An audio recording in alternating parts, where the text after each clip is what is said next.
भारत की एक ऐसी महिला एनकाउंटर स्पेशलिस्ट जिन्होंने आज तक 80 से भी ज्यादा आतंकवादियों को ढेर किया है, जिसकी वजह से उन्हें देखकर ही आतंकवादी कांपने लगते हैं। साल 1995 में पुलिस सब इंस्पेक्टर के तौर पर ज्वाइन करने के बाद एनकाउंटर स्पेशलिस्ट शाहिदा प्रवीण जी जम्मू कश्मीर के स्पेशल ऑपरेशन ग्रुप में शामिल हुई थी। इस ग्रुप में शामिल होने वाली शाहिदा प्रवीण जी पहली महिला कमांडो थी। शुरुआत में जब उन्होंने इस ग्रुप को ज्वाइन किया था तो उनके सीनियर्स ये सोचते थे कि एक महिला ऑफिसर एनकाउंटर कैसे कर सकती है, लेकिन शाहिदा प्रवीण जी ने खुद को साबित करके साल 1997 से 2002 के बीच राजौरी और पुंछ जिलों में हिजबुल और लश्कर के 80 से ज्यादा खूंखार आतंकवादियों का सफाया किया था। उनके इसी हौसले और साहस की बदौलत उन्हें राज्य पुलिस का श्रेष्ठतम गैलेंट्री अवार्ड और ग्रेट विमेन अचीवर्स अवार्ड से नवाजा गया था। शाहिदा प्रवीण जी के साहस के लिए हम उन्हें सलाम करते हैं। भारत का एक ऐसा आईपीएस अधिकारी जिसका आईपीएस में सिलेक्शन तो हो चुका था, लेकिन देश में अनाज और भुखमरी के संकट को देखकर उस आईपीएस अधिकारी ने अपनी आईपीएस की नौकरी तक छोड़ दी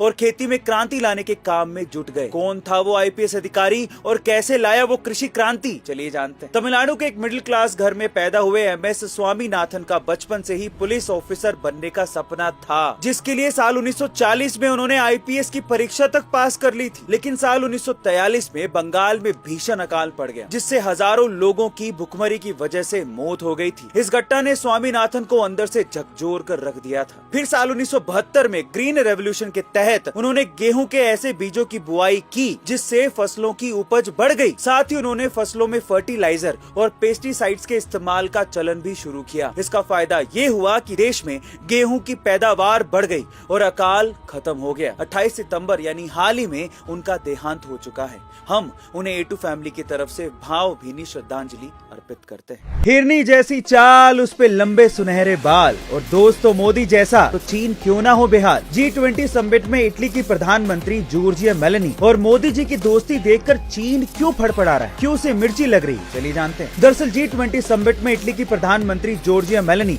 और मोदी जी की दोस्ती और गहरी होती जा रही। ऐसा कहा जा रहा है कि जॉर्जिया मेलोनी ऐसे समय G20 के आयोजन में भारत पहुंची जब इटली ने चीन के dream project belt and road initiative से अपने हाथ वापस खींच लिए। यही नहीं, चीन को मिर्ची लगने का एक और कारण भी है। जहां इटली चीन के ड्रीम प्रोजेक्ट से बाहर हो रहा है, वहीं इटली भारत, अमेरिका और यूएई के बीच बनने जा रहे मिडिल ईस्ट कॉरिडोर का हिस्सा भी बनने जा रहा है। इस G20 समिट में चीनी प्रधानमंत्री ने मेलोनी से बात करने की कोशिश भी की, लेकिन मेलोनी ने BRI पर कोई भी डिसीजन लेने से साफ मना कर दिया। यही कारण है कि चीनी ड्रैगन मेलोनी और मोदी जी की दोस्ती देखकर तिलमिला रहा है। गाइस, आप लोगों ने साईफाई मूवीज में देखा होगा कि एक हीरो टाइम को फ्रीज करता है और उसके बाद सब कुछ ठीक ठाक करते हुए अपना काम करके निकल जाता है। अगर मान लो इन फ्यूचर साइंस ने इतना तरक्की कर लिया और हम लोगों ने टाइम को फ्रीज कर दिया, तो क्या हम लोग सब कुछ ठीक कर पाएंगे?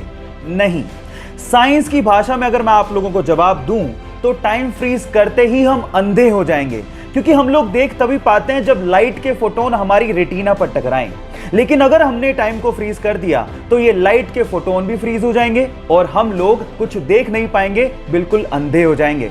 क्या आप ये साइंस का फैक्ट इससे पहले तक जानते थे? और अगर नहीं जानते थे तो चैट सेक्शन में लिखना मत भूलिएगा।